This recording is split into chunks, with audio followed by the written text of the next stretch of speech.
Så han tog noget vaders på, og ja, vi kom ud. Og jeg kommer ned i det her vand, og jeg kommer op, og jeg kan bare huske det. Altså, det er kødets natur. Så vi får ikke et nyt kød. Vi får ikke en ny sjæl, men vi får en ny ånd. Og jeg kan bare huske kødets natur. Det var bare det første, der reagerede. Og det sagde bare, F-U-C-K, det er koldt. Ikke også? Altså, fordi det var koldt. Men med det samme, jeg sagde det, der fik jeg en smag i munden, som jeg ikke har haft i længe. Puha, det smagte. Samvittighed var virket til live igen. Det er mit budskab her i dag, det er også bare, lad være med at tage på samvittighed.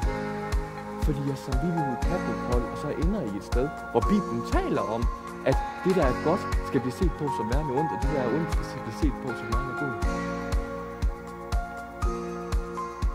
Men Gud giver os en ny samvittighed. Gud giver os en ny hjerte.